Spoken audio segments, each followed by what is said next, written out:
Very well. So we begin the episode today. Of course, we've got some real awesome news. We have a report from Guardian. We have a report from Gianluca Di Marzio. Of course, we're going to talk about that. We're also going to exclusively talk about Dusan Vlahovic. We have a stat which tells us whether we should or should not go for Renato Sanchez in this episode. Of course, the update about Aubameyang. What exactly Arsenal are planning? Folarin Balogun deal is about to happen in the upcoming days. What is the progress in that?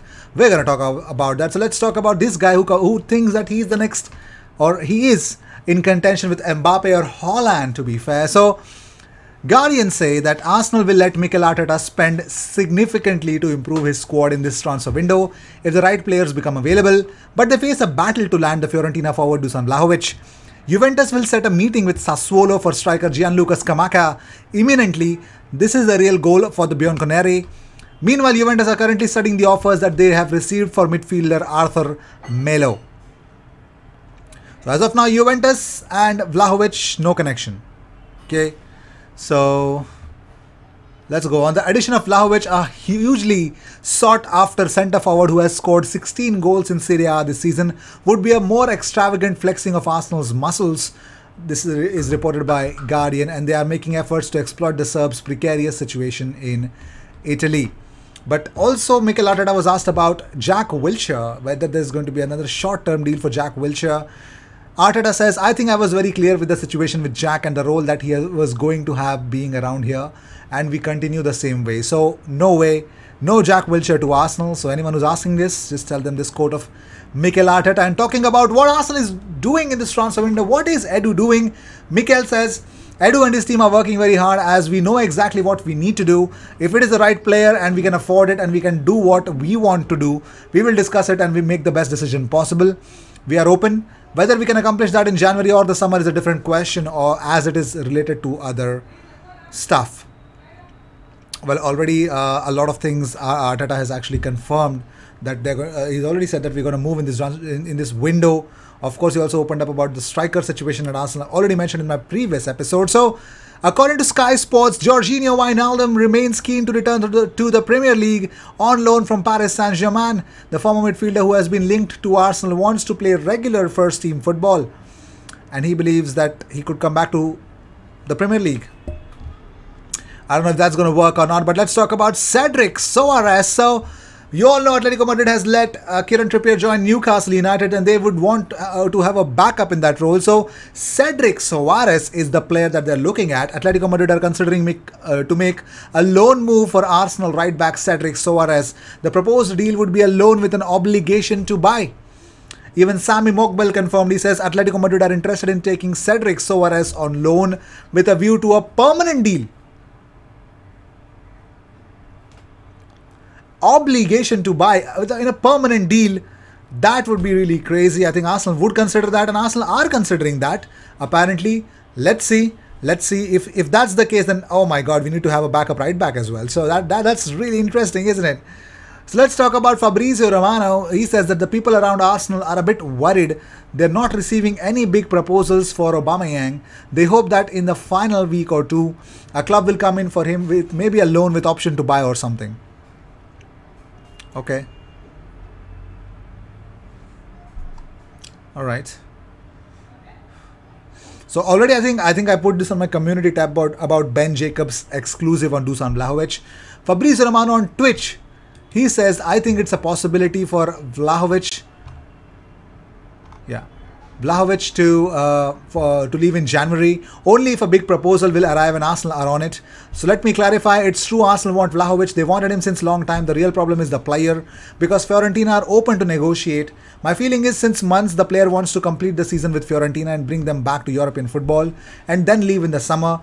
What can happen, Arsenal should be very good with the proposal and money, with project and many things to change Dusan Vlahovic's mind. It's not going to be easy because his agents was not even answering when Arsenal were calling to discuss about Vlahovic. So now they need something big, or the player needs to change his agent. There is no too many ways to do it in January. There are the only two ways I see: crazy proposal or changing the agent, or Dusan Vlahovic will stay with Fiorentina till the end of the season. So that is a huge update that we needed, or reality check that we needed. So Paul Merson on Arsenal says Aubameyang is finished at Arsenal. He won't be coming from the Africa Cup of Nations. They should be breaking the bank to get Dusan Vlahovic in from Fiorentina in the summer because he would make them title contenders. Dean Jones says Arsenal are turning up their interest in Vlahovic. This is so interesting now. I'm told they really think they can get him if they pay a premium, and they're willing to do that. According to Give Me Sport, they're willing to pay a premium for Dusan Vlahovic. And again, Vlahovic on Haaland, he says, he's faster than me, but for the rest, we compete. So he competes with Haaland in every metric apart from the speed. So that's the confidence of Dusan Vlahovic. Let me know, do you guys like that kind of confidence, or do you think that this is overconfidence? Let me know, what do you guys think about it? Moving on. So let's talk about following Balogun update from Fabrizio. He says Arsenal are prepared to complete Balogun loan move to Middlesbrough in the next few days. Medical to be planned soon. Deal in place for talented striker. Announcement expected within next week if final paperwork will be signed in time. Well, that was time about it. Let's talk about Renato Sanches. Well, here's another update from Adam Ray Woj. He's actually posted a thread. Lots of midfielders named, but one of the players that I'm really interested to bring their stats off is Renato Sanches. Now, Renato Sanches this season has played 688 minutes so far. The good part about his whole stats is progressive carrying distance, dribbles completed per 90, ground duels won percentage is actually not bad. Successful pressure percentage is very high. Aerial duels won is less. And so his tackles or interceptions per 90, dribbled pass per 90 is low, which is actually good. Accurate long balls per 90, good. Shot creating actions, passes into the final third. Progressive passing distance has been superb. But here's the problem. Pass success rate, NP, XG plus XA, not that good. But XG build up per 90 has been fantastic. And also one more fantastic metric, dribbler tackle percentage and dispossessions per 90. That has been crazy. But Adam says, please note, he's also got one of the smallest samples here. He's a great player when he can avoid injuries. That's also a bigger question that every Arsenal fan would ask me. Says, IG, you know his injury record. Stop it. Stop it with this whole Renato Sanches agenda. Please, I don't want you to tell anything about Renato Sanches anymore. Okay, bro, I'll try not to, but come on, we need a midfielder and he's not that bad. I'm just bringing in stats for you guys so that you guys can get a better idea and make a better opinion about it. And this stat definitely helps me to understand that he's really aggressive. He's actually been aggressive this season in the midfield, but no interceptions and everything, so it tells me something is missing. But yes, Mikel Arteta's tricky Reds can definitely make him a better player. He's definitely got a good ceiling to improve on, of course, but that injury